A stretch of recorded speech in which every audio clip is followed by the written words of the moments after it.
안녕하세요. 사연에 빠지다의 DJ 민영입니다. 오늘 사연자는 꼴같지 않은 인간들에게 본때를 보여주고 참교육까지 해줬다는데요. 과연 어떤 사연인지 들어보시겠습니다. 오늘도 두 가지 사연 준비되어 있는데요. 끝까지 들어주실 거죠? 그럼 바로 시작해볼게요. 구독과 좋아요 잊지 말고 꾹 눌러주세요. 안녕하세요. 저는 30대 여자입니다. 저는 결혼한 지 이제 2년 넘은 새내기 주부예요. 남편과는 직장에서 만났어요. 남편은 거래처 사람이었는데 일하다가 자주 보다 보니 어느새 정이 들었습니다. 그러다 보니 연애도 하고 결혼까지 하게 됐습니다. 연애할 때 보았던 남편은 저에게 항상 다정하고 주변 사람들 잘 챙기는 좋은 사람이었거든요. 특히나 남편은 후배들을 그렇게 잘 챙겼어요. 직장 생활 하다 보면 상사에게 아부하며 잘하는 사람들은 많이 봤어도 후배들까지 잘 챙기는 사람들은 흔치 않았는데 남편은 그런 흔하지 않은 사람 중 하나였습니다. 하나를 보면 열을 안다고 일도 잘해서 회사에서도 인정받고 아래 사람들에게도 잘하는 모습을 보니 저도 당연히 남편을 좋은 사람이라고 믿었어요. 그런데 제가 뭘 몰라도 너무 몰랐습니다. 사람을 겉으로 보이는 모습만 봐서는 안 되는 거였는데 제가 남편을 홀딱 믿어버렸어요. 막상 결혼하겠다고 약속을 하고 준비를 하다 보니 실상은 조금 다르더군요. 같이 직장 생활을 하면서 보낸 시간과 연애 시간을 합치면 6년이 넘어요. 그 시간 동안 제가 봐온 남편은 자기 관리도 확실하고 멀끔한 사람입니다. 일주일에 5일 헬스장에 가서 운동하고 주말에는 요가도 다녀요. 거기다가 여행도 좋아하고 골프도 좋아해서 하루도 집에서 가만히 보내는 날이 없었습니다. 반면 저는 시간이 생기면 항상 집에서 누워서 쉬기만 하는 사람이었는데요. 남편과 연애하면서 저는 많은 경험을 했어요. 심지어 뭔가 새로운 걸 할 때마다 모든 비용을 남편이 내줬습니다. 제가 괜찮다고 하는데도 남편은 제가 돈 쓰는 걸 보지 못했어요. 그래서 항상 결제할 때마다 실랑이를 벌여야 했습니다. 데이트할 때마다 남편이 모든 비용을 부담하려고 하길래 사실 저는 부담됐었어요. 계산할 때마다 실랭이를 벌이는 게 싫어서 저는 남편이 자리만 비우면 먼저 계산하느라 바빴습니다. 좋게 그러지 말라고 몇 번이나 말을 해도 남편은 그럴 수 없다는 식이더라고요. 남자가 데이트 비용도 못 낼 정도면 여자 만나지 말아야지. 그럴 때마다 저는 80년대도 아니고 21세기에 도대체 무슨 소리를 하는 거냐고 했어요. 그런데도 남편은 제가 지갑 여는 꼴을 못 봤습니다. 다른 면에서는 그렇지 않은데 그럴 때면 사람이 고지식하게 보이더라고요. 제가 이런 소리를 하면 주변에서 다들 남자가 여자 돈 못 쓰게 하는 게 뭐가 문제냐고 해요. 안 쓰는 것보다 훨씬 낫다고요. 하지만 제가 걱정하는 건 다른 거예요. 저나 남편이나 둘 다 월급쟁이다 보니 서로 얼마나 버는지 뻔히 아는데 남편이 생활하는 거 보면 보통 사람들보다 소비가 좀 큰 것 같더라고요. 남편과는 처음 만났을 때부터 결혼을 생각하고 있었기에 그런 부분이 신경 쓰이지 않을 수가 없었습니다. 그런데 연애 기간이 길어지면서 알게 된 남편한테는 다 미는 구석이 있었더라고요. 이야기를 나누다 보니 남편의 집이 경제적으로 좀 여유가 있는 것 같았어요. 부모님 이야기가 나올 때마다 하는 말이 본인 부모님은 경제적으로 여유가 있다는 말을 자주 하더라고요. 이 사람이 그래서 항상 여유롭게 생활을 하는구나 싶었습니다. 은연중에 남편에게 들은 게 분명 시부모님께서 건물도 가지고 있고 땅도 있다고 했어요. 저와 결혼 이야기가 나오기 시작하자 남편은 시댁의 경제적인 상황에 대해 더 구체적으로 이야기하기 시작했습니다. 우리 아버지가 할아버지한테 물려받은 땅이 많아서 나 결혼하고 나면 원하는 동네에 아파트도 사준다고 했어. 자기 결혼하면 어느 동네 살고 싶어? 말만 해. 내가 다 아버지한테 말해서 사달라고 할게. 아유, 서울의 아파트 가격이 얼만데 그걸 사달라고 해. 우리 부모님도 꽉 막힌 분들 아니라서 결혼할 때 무조건 남자가 집 해야 하는 거라고 생각하시지 않아. 이야기하면 우리 부모님도 집 구하는데 좀 보태주실 거야. 남편의 집안에 돈이 좀 있다고 해서 그것만 보고 결혼을 결정한 건 아니었지만 그래도 없는 것보다야 있는 게 당연히 나으니 한편으로는 안심됐습니다. 사실 남편이 지지리도 없는 집안 아들이었다면 아무리 사랑했어도 결혼까지 생각하지는 않았을 거예요. 친정아버지께서도 반대하셨을 거고요.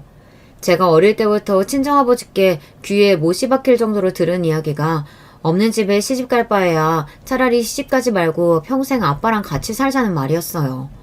그 정도로 경제적으로 여유가 없는 집안이면 결혼을 안 하는 게 더 낫다는 말이셨죠. 저도 그 말에 동의했습니다.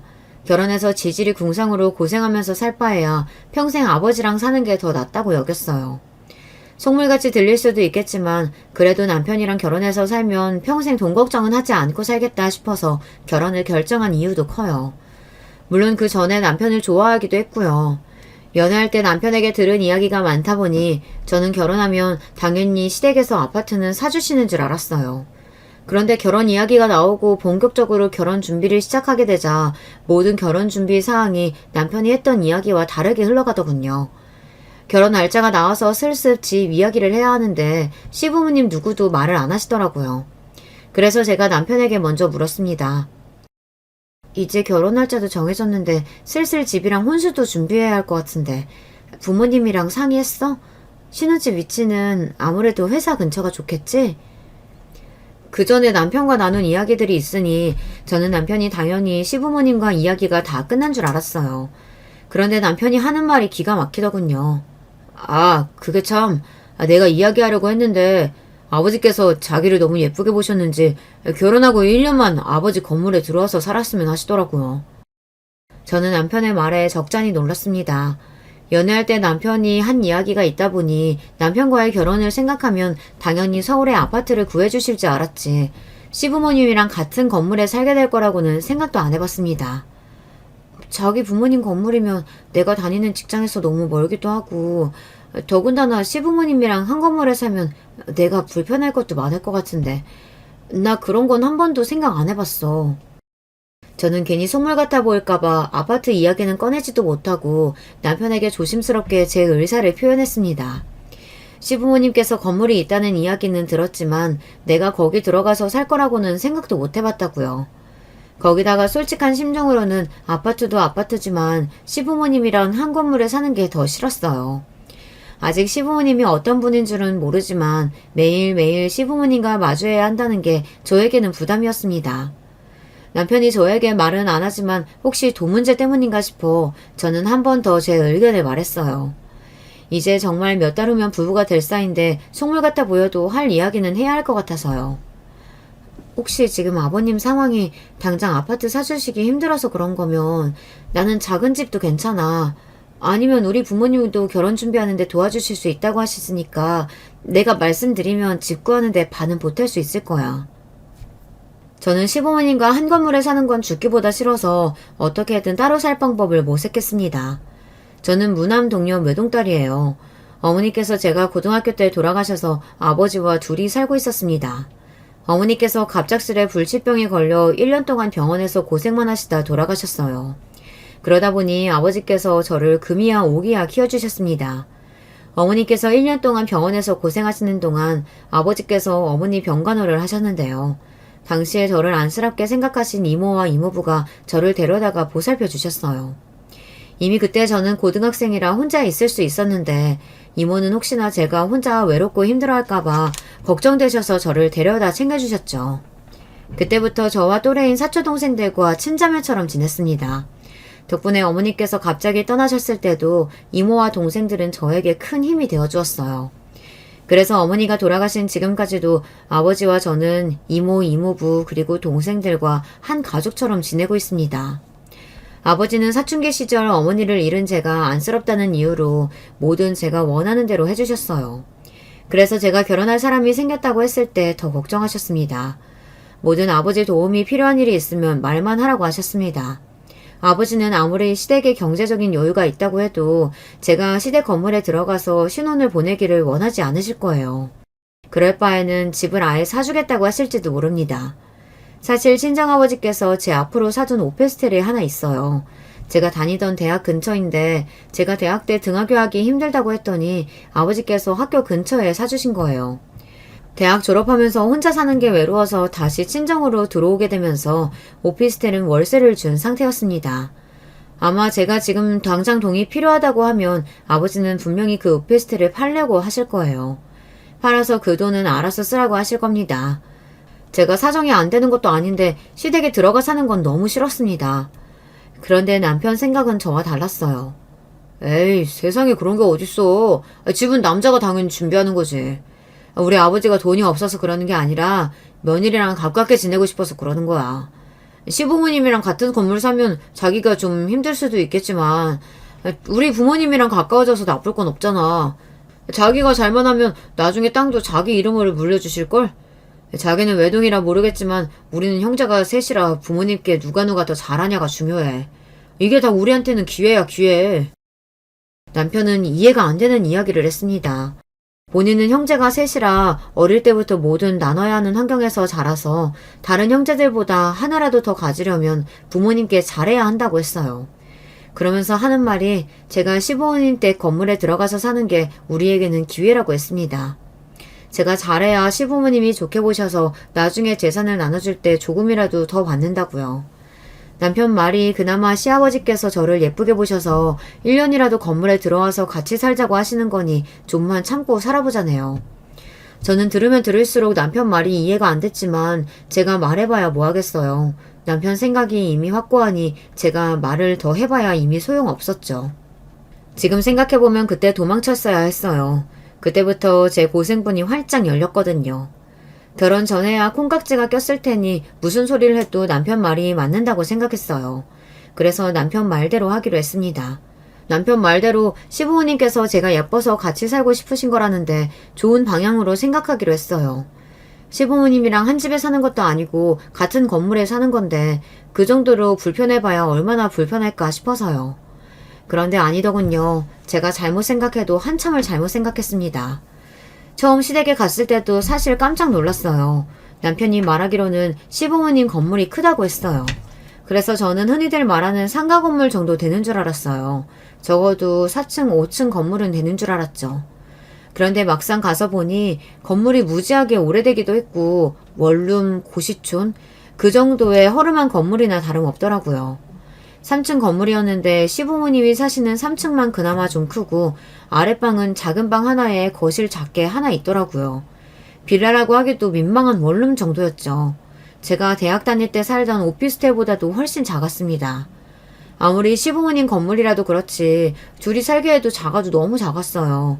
제가 생각한 신혼집과는 거리가 너무 멀다 보니 저도 모르게 남편에게 투정을 좀 부렸습니다. 아무리 1년만 산다고 해도 그렇지 집이 작아도 너무 작은 것 같아. 내 짐도 다 안 들어갈 것 같은데? 방도 내 옷방보다 작고 이럴 바엔 그냥 내 오피스텔 들어가서 사는 게 낫겠어. 사실 친정에 있는 제 집만 다 해도 방 2개는 필요해요. 제가 외동이다 보니 친정에서 방을 2개를 쓰고 있거든요. 시부모님 댁에서 신혼집으로 쓰라고 한 집의 안방이 제 옷방보다 작아요. 아무리 1년이라도 도대체 그런 집에서 어떻게 살라는 건지 이해가 안 됐습니다. 그런 와중에 남편은 태평한 소리만 해댔어요. 딱 1년만 사는 건데 뭘 그래. 우선 자기 집은 반만 가져오고 나머지는 처가에 두자. 나머지는 나중에 분가할 때 가지고 오면 되지. 우리 진짜 이 방법밖에 없는 거야? 그냥 우리 친정에 이야기해서 전세부터 시작하는 건 어때? 몇 년만 우리 둘이 모으면 금방 집 살 수 있을 거야. 자기가 우리 아버지 몰라서 그래. 아버지가 한번 뱉은 말 안 들으면 그때부터는 우리 집에서 얄짤 없어. 아무리 생각해봐도 저나 남편이나 둘 다 너무 불편할 것 같은데 남편은 자꾸만 생각도 안 해보고 무조건 그 집에서 살아야 하는 것처럼 말하니 서운해도 너무 서운하더군요. 저도 그 집에서 살겠다고 이미 말은 했지만 좁아터진 집을 볼 때마다 마음이 답답했어요. 그래서 어떻게든 확실히 하고 싶었습니다. 1년 후에 분가하는 건 확실하지? 그리고 분가할 때 아버님께서 집도 사주시는 거고. 집에 가보기 전까지는 그래도 시부모님 건물에 들어가 사는데 긍정적이었는데 막상 시부모님 건물에 직접 가보고 나니 마음이 편치 않았습니다. 물론 남편이 건물이라고만 했지 저에게 구체적으로 얼마짜리 건물이고 몇 층짜리인지 말한 건 아니었지만 분명 이런 낡아빠진 건물이라고는 안 했어요. 실상을 제 두 눈으로 보고 나니 앞으로 남편에게는 확실한 약속을 받아두지 않으면 안 될 것 같았습니다. 그럼 당연하지. 1년 있다가 나올 땐 내가 아버지한테 무조건 30평대 아파트 사달라고 할 거야. 자기는 걱정하지 마.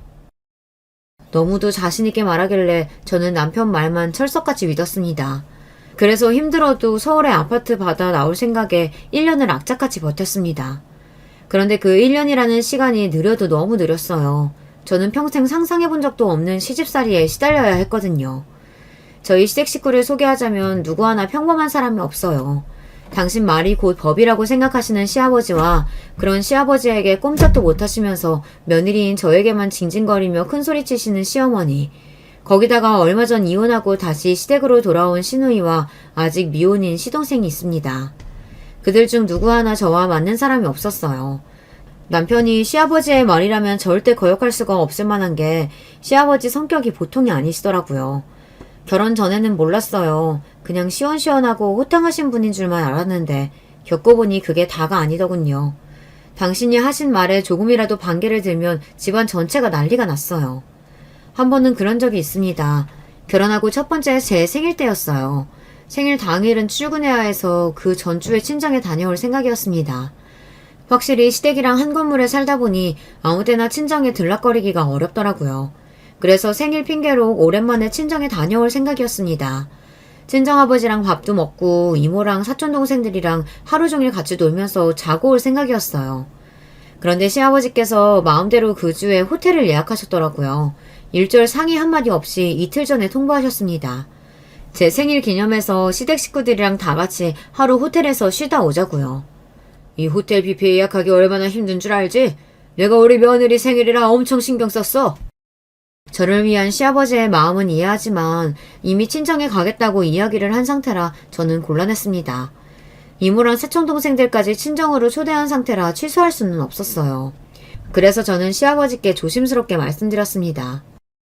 아버님 어떡하죠? 제가 주말에 친정에 하루 있다 올 생각이라 이미 친정에 말씀을 드렸는데. 에이, 첫 번째 생일은 당연히 시댁에서 보내야지. 너희 시아버지가 신경 써서 일부러 예약한 건데 친정에는 다음에 간다고 말씀드려. 제 말에 시아버지의 얼굴이 차갑게 굳어버리자 금세 당황한 얼굴의 시어머니가 제게 다가와 친정에 말씀드리라고 하셨습니다. 그렇게까지 말씀하시니 저는 더 곤란했어요. 제가 형제가 없다 보니 사촌 동생들이랑 사이가 좋아요. 어릴 때부터 형제처럼 자랐으니까요. 결혼 전에는 일주일에 한 번은 꼭 보는 사이였는데 제가 결혼하고 나서는 몇 달 동안 못 봤고 그렇다 보니 저도 너무 보고 싶어서 어렵게 약속을 잡은 거였어요. 조카들도 오기로 해서 저는 호텔보다 친정에 더 가고 싶었습니다. 명색이 제 생일인데 저는 제가 하고 싶은 대로 하고 싶었어요. 아, 그게 이미 몇 주 전부터 동생들이랑 조카들도 다 오기로 한 거라 취소하기가 어려워요. 저는 여러모로 곤란해서 말을 중얼거리며 얼버무렸습니다.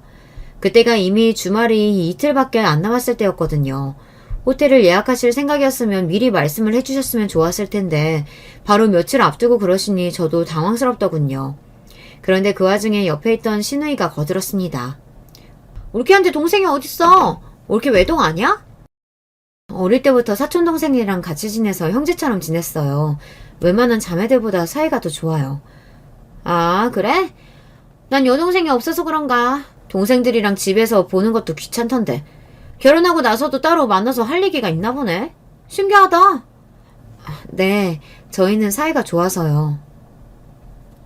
시누이의 비아냥거리는 말투도 듣기 싫어 죽겠는데 그 와중에 더 황당한 건 남편의 태도였어요. 자기야, 무료 신라 호텔인데 당연히 호텔로 가야지. 우리 그냥 장인어른께는 다음 주에 간다고 말씀드리자. 남편이야 제 생일이니 이왕이면 좋은 곳에서 보내는 게 좋을 거라고 하는 소리라지만 저는 어쩐지 마음이 내키지 않았습니다. 그런데 그런 제 마음이 얼굴에 드러났나 봐요. 그때까지 가만히 계시던 시아버지께서 갑자기 버럭 화를 내셨습니다. 됐다 됐어. 이 시애비 성의보다 친정이 더 좋다는데 내가 뭐라고 하냐. 호텔은 그냥 취소하지 뭐. 어머 새아가 너 뭐하니? 너 시아버지 화나셨잖아. 그냥 친정은 다음 주에 간다고 해 어서.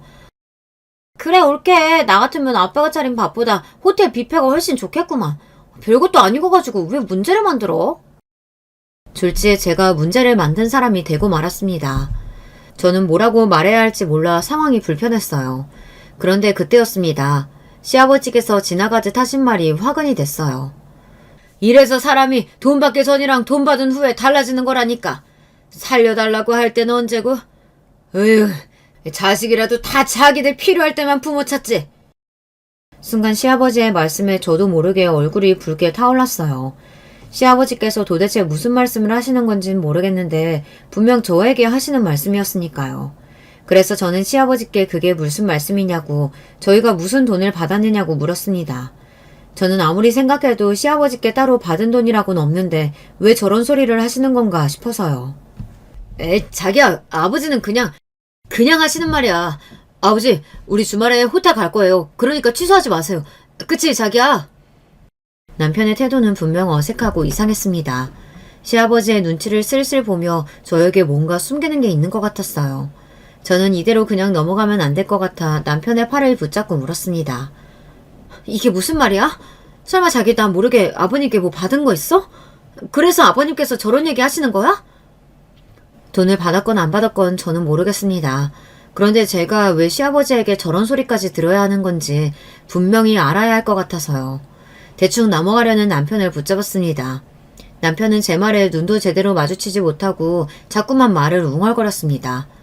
그때였어요. 제가 남편을 몰아붙이니 시아버지께서 대뜸 또 언성을 높였습니다. 몰라서 물어? 윤석이 이 자식이 새아기를 너 만나는 동안 카드빚을 얼마나 졌는지 신용불량자까지 되게 생겨서 내가 이번에 싹 다 갚아줬다. 내가 이미 지난 일이니 말은 안 하려고 했는데 너는 나이도 먹을 만큼 먹었다는 애가 도대체 어떻게 하고 다녔으면 남자 카드빚을 지게 해? 그러다 내 아들 신용불량자라도 됐으면 어쩔 뻔했냐? 어안이 벙벙하다라는 말이 이런 순간을 두고 하는 말이더군요. 저는 누군가 저 모르게 뒤에서 제 뒤통수를 세게 한 대 친 줄 알았어요. 그 정도로 어이가 없고 기가 막혔습니다. 알고 보니 남편이 저를 만나는 동안 저에게 썼던 데이트 비용이나 후배들에게 썼던 돈을 다 카드로 긁고 계속 돌려막기를 했었나 봐요. 해결이 안 될 것 같으면 미리 저에게 말을 하든지 아니면 가족들에게라도 부탁을 하든지 했어야 하는데 본인이 혼자 해결해 보려다가 결국은 카드 정지까지 먹고 빚만 잔뜩 떠안게 된 거죠. 그걸 결혼하기 직전에 시어머니께 이야기를 한 거예요. 좀 도와달라고요. 안 그러면 신용불량자가 되게 생겼다고요. 엄마, 나 어떡해. 아버지한테 이야기해서 나 좀 도와줘요. 나 이러다 신용불량자 되게 생겼어. 그러게 카드 좀 작작 쓰라니까. 버는 것도 변변치 않으면서 무턱대고 카드만 긁어내면 어떡해. 전에도 엄마가 해결해준 지 얼마나 됐다고 이래. 남편 씀씀이가 해픈 게 하루 이틀 일이 아닌가 보더군요. 저를 만나기 훨씬 전부터 계획 없이 돈을 쓰고 다녀서 시아버지 모르게 시어머니가 도와준 게 한두 번이 아니었나 보더라고요. 그런데 이번엔 빚이 커도 너무 커서 시어머니 선에서 해결이 안 되니 시아버지에게까지 시어머니가 이야기를 한 거죠. 그런데 문제는 카드값 이야기하면서 제 핑계를 댄 겁니다. 저를 만나면서 쓴 데이트 비용과 결혼 준비하면서 쓴 비용이 많아서 그랬다고요. 그랬으니 시아버지는 저도 남편과 똑같이 정신이 나간 애로 알고 계셨던 것 같아요.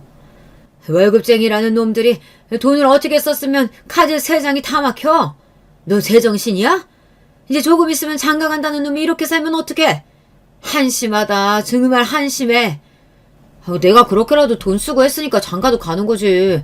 요즘 세상에 그 정도 돈도 안 쓰고 어떻게 여자랑 결혼을 해요. 그러니까 네 말은 카드값이 7천이 넘던데 그걸 다 새아기한테 썼다는 거냐? 너나 새아기나 도대체 생각이 있는 거냐 없는 거냐? 너희 둘 다 아주 고생이라는 걸 모르고 살아서 철딱선이라고는 없구만. 안 되겠다. 너희 결혼이고 뭐고 정신 차릴 때까지 우리 빌라에 들어와서 살아. 들어와서 착실히 돈 모으는 거 보여주면 그때 내가 분가시켜주마. 남편은 저에게 표정 하나 안 바뀌고 거짓말을 했어요. 저에게는 시아버지가 제가 예뻐서 1년 집에 데리고 살고 싶다고 했다고 해놓고 진실은 그렇지 않았습니다. 본인이 저질러 놓은 카드값을 감당 못해 시아버지께서 다 갚아주시면서 조건을 거신 거더라고요. 그러니까 결국 저도 모르는 사이에 졸지에 저도 남편과 공범이 되어 있었던 거죠. 자그마치 카드값 7천만 원을 제가 남편과 다 같이 쓴 줄 아시는 거죠. 그래서 내가 신혼집도 안 해주고 이 집에 들어와 살라고 한 거지. 이제 좀 정신 차리고 사는 것 같길래 선물로 호텔 예약도 했더니만 곧 죽어도 친정 가겠다고 하는데 내가 뭐하러 말리냐? 너희는 그냥 너희 하고 싶은 대로 하고 살아라. 저는 억울해도 너무 억울했습니다. 데이트할 때 남편이 밥 좀 사주고 주말 요가 한 달 결제해준 적은 있지만 그 이상 비싼 물건을 선물로 받거나 한 적은 없어요. 도대체 이 인간이 카드값으로 어떻게 7천이나 썼나 생각해봤더니 머릿속에 떠오르는 게 있기는 하더군요. 항상 후배들을 만날 때마다 본인이 모든 걸 다 해줬어요. 술값, 밥값은 물론이고 후배가 이사한다고 하면 가전제품이고 가구를 사주는 것도 몇 번이나 봤어요. 남편이 다니는 헬스장이나 골프장에 갈 때도 항상 남편이 결제했습니다. 연애할 때부터 보면 그 정도가 심하다고 생각하긴 했었는데 카드값을 본인이 감당도 못 해나가면서 내놓은 줄은 꿈에도 몰랐어요. 아버님, 그 카드값 제가 쓴 거 아니에요. 윤석 씨 워낙 손이 커서 주변 사람들한테 퍼주느라 그런 거예요. 저도 지금까지 이 정도일 줄은 생각도 못하고 있었는데 앞으로는 제가 잘 얘기해서 고칠 수 있게 할게요. 진심이었습니다. 지금까지 남편이 아무 생각 없이 그러고 다니는 걸 진작 알았으면 저도 가만히 있지는 않았을 거예요. 지금이라도 남편의 진짜 모습을 알았으니 단단히 고쳐줘야겠다고 생각했습니다. 그거야 앞으로 지켜보면 알겠지. 에휴, 자식놈들이라고 하나도 마음에 드는 놈들이 없어. 시아버지는 그대로 문을 쾅 닫고 방에 들어가 버리셨습니다. 저는 이 모든 상황이 다 남편 때문인 것 같아 화가 나서 씩씩거리고 있는데 시어머니께서는 오히려 저를 쏘아보셨어요. 새아가, 너는 속이 시원하니? 네 남편 시아버지 앞에서 기 잔뜩 죽여놓으니까 속이 시원하냐고? 아니 아니라는 애가 지 남편 잘못도 감싸줄 줄 몰라 무슨. 너희 시아버지 심기는 네가 건드려놨으니까 네가 알아서 해결해. 저는 이런 상황에서도 저에게 모든 걸 떠넘기려고 하시는 시어머니의 태도가 너무 황당하고 어이가 없었습니다. 본인은 아무런 상관없이 구시는 것도 기가 막혔어요. 제가 뭘 잘못했다 그러세요. 윤석 씨가 카드빚 있는 건 저도 모르고 있었다고요. 그 와중에 어머니는 알고 계셨다는 거잖아요. 새아기, 너 되게 웃긴다. 그깟 카드값이 뭐가 됐으라고 그래? 그리고 그것도 너더러 갚으라고 했니? 너희 시아버지가 다 갚았잖아. 고마운 줄도 모르고 애가 양심이 없어. 암튼 너희 시아버지한테 호텔 가는 걸로 이야기할 테니까 너도 그런 줄 알고 알아서 정리해. 그리고 너, 내 아들 바가지 긁지 마. 내 아들한테 뭐라고 하면 나도 너 시집살이 잔뜩 시킬 거야. 시어머니는 유치해도 너무 유치했습니다. 본인 할 이야기만 하시더니 그대로 시아버지를 따라 방에 들어가셨어요. 세상에 뭐 이런 사람들이 다 있나 싶었습니다. 저는 황당해서 말문이 턱하니 막혀 있었는데 그런 저에게 남편이 다가오더니 미안하다며 집에 가서 이야기를 하자고 제 손을 잡더군요. 저는 순간 너무 짜증이 나서 남편의 손을 탁 밀어냈어요. 그 모습을 보고 있던 시누이는 또 눈치 없이 한 소리 하더군요. 으이구 호구 새끼, 너 또 여기저기 돈 내주면서 사람들하고 친하게 지냈지? 어릴 때도 그러고 다니더니만 옷 좀 하나도 안 변했니? 뭐? 호구? 내가 어디가 호구야? 아, 그러는 누나야말로 매형한테 빨대 꽂고 살려다가 쫓겨난 주제에 누구더러 호구래? 남편과 시누이는 둘 다 똑같았습니다. 둘 중 누가 더 철딱선이 없는지 대결하는 것 같았죠. 이 자식이 쫓겨나긴 누가 쫓겨났다 그래. 내가 알아서 이혼하고 나온 거야. 그 자식이 쫓아나게 굴어서. 저는 시누이와 남편 싸움까지 끼고 싶지 않아 그대로 시댁을 나와 집으로 내려왔습니다. 안 그래도 화가 나 죽겠는데 좁아터진 집구석을 보니 더 화가 나더군요. 제가 이런 집에서 사는 이유가 남편의 카드비 때문이었다고 생각하니 억울해서 눈물까지 날 것 같았어요. 그런데 그런 와중 눈치 없는 시누이가 굳이 또 저를 따라 집에 내려왔어요. 그러더니 마음대로 문을 벌컥 열고 들어와서 한다는 말이 또 제 심기를 건드렸습니다. 와, 여기 진짜 오랜만에 들어와 봤는데 작게는 진짜 작다. 내가 올케한테 말했었었나? 나 결혼했을 때 시댁에서 40평대 아파트 해줬었다고. 그 집이 지금은 20억이 넘는다더라.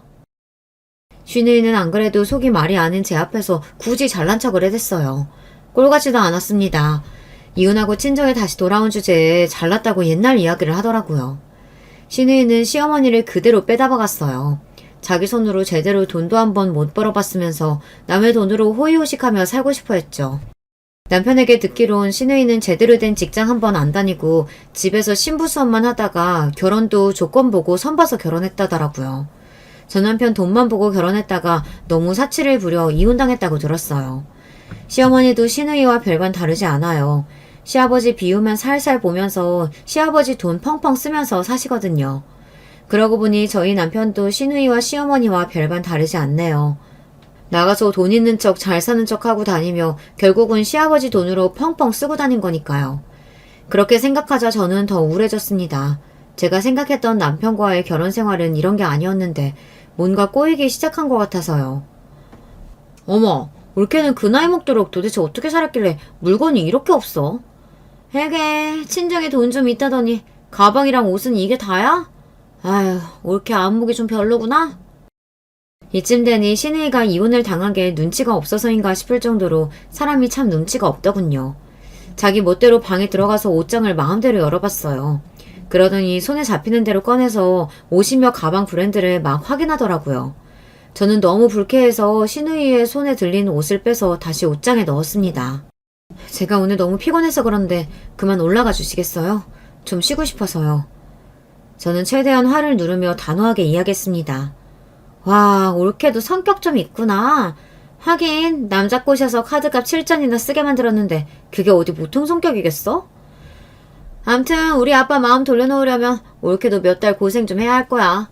나 이혼하고 왔을 때 절대 안 받아준다고 해서 내가 반년을 아버지한테 빌었거든.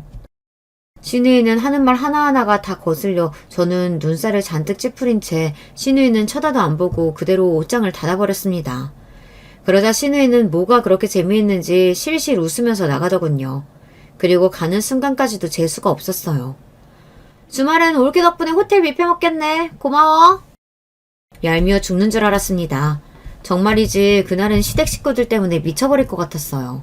너무 짜증이 나서 마음 같아서는 친정에 가버리고 싶었습니다. 하지만 이미 밤이 깊었어요. 이 시간에 아버지나 이모에게 연락했다간 다들 저를 걱정하시느라 한숨도 못 주무실 게 뻔해요. 다음날 전화해서 이번 주에 못 가고 다음 주에 가겠다고 이야기할 생각에 저는 마음이 무거웠습니다. 사실 결혼해서 시댁 건물에 들어가 산다고 했을 때 아버지께서 속상해 하셨어요.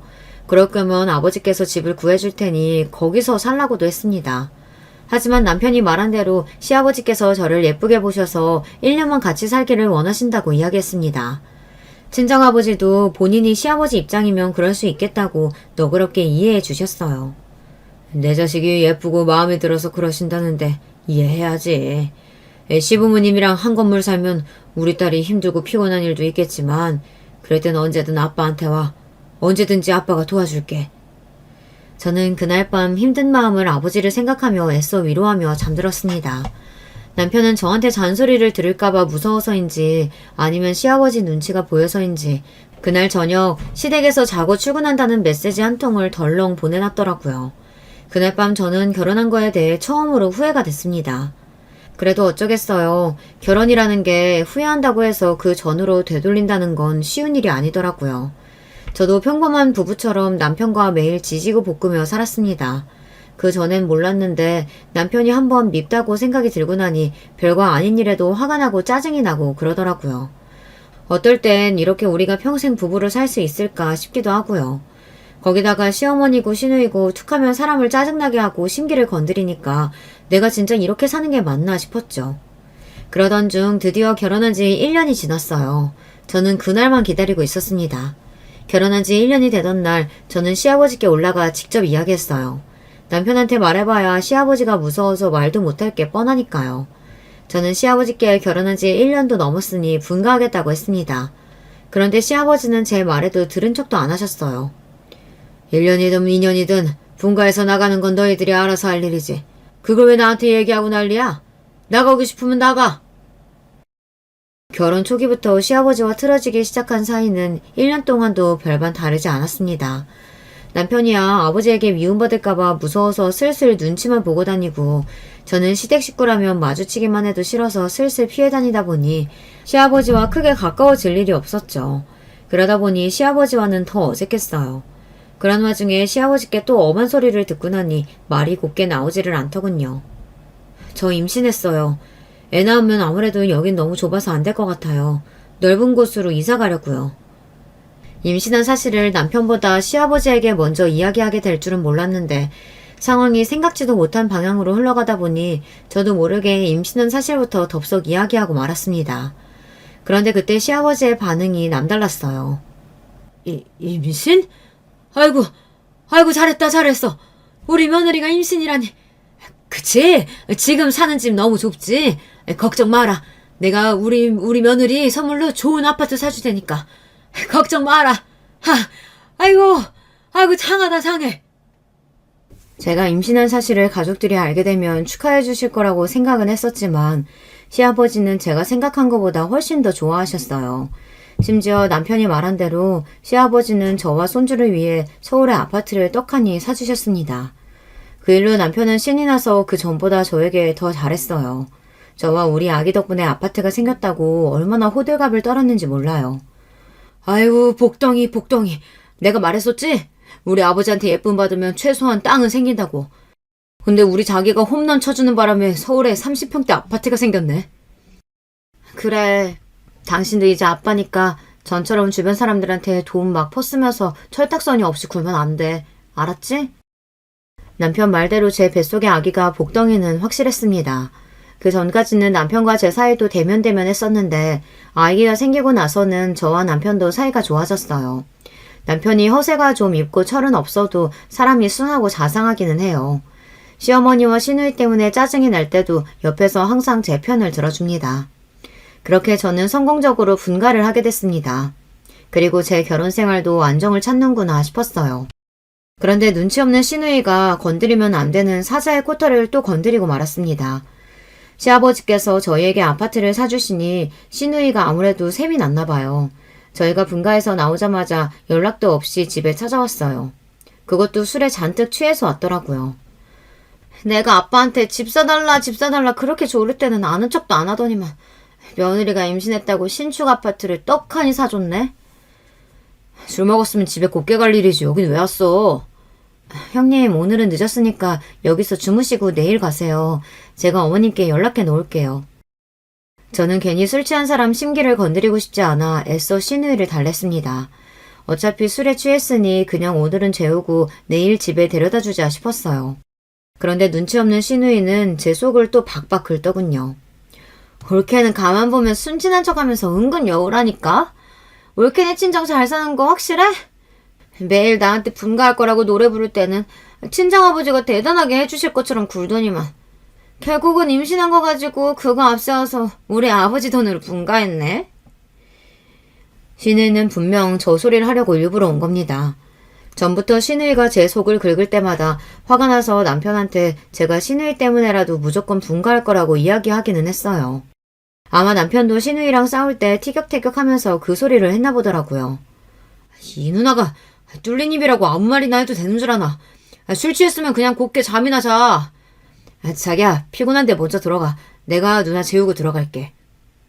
남편이 제 눈치를 보며 시누이를 방으로 데려가지 않았으면 또 저와 시누이는 한판 했을 거예요. 시누이는 참 유치한 게 저는 남편이랑 이야기할 때마다 꼭 저희 친정을 들먹여요. 남편이 시누이에게 저희 친정아버지가 서울 외곽에 살아도 사업도 크게 하시고 차도 외제차라고 몇 번을 자랑했는데 그럴 때마다 시누이가 무시했거든요. 이은서, 네가 하는 말은 10 중에 5은 뻥이잖아. 내가 그 말을 믿을 것 같아? 아무리 시골 사람들이라도 집에 돈 있으면 다 겉으로 티가 나는 법인데 올케는 영 그런 태가 안 나는데.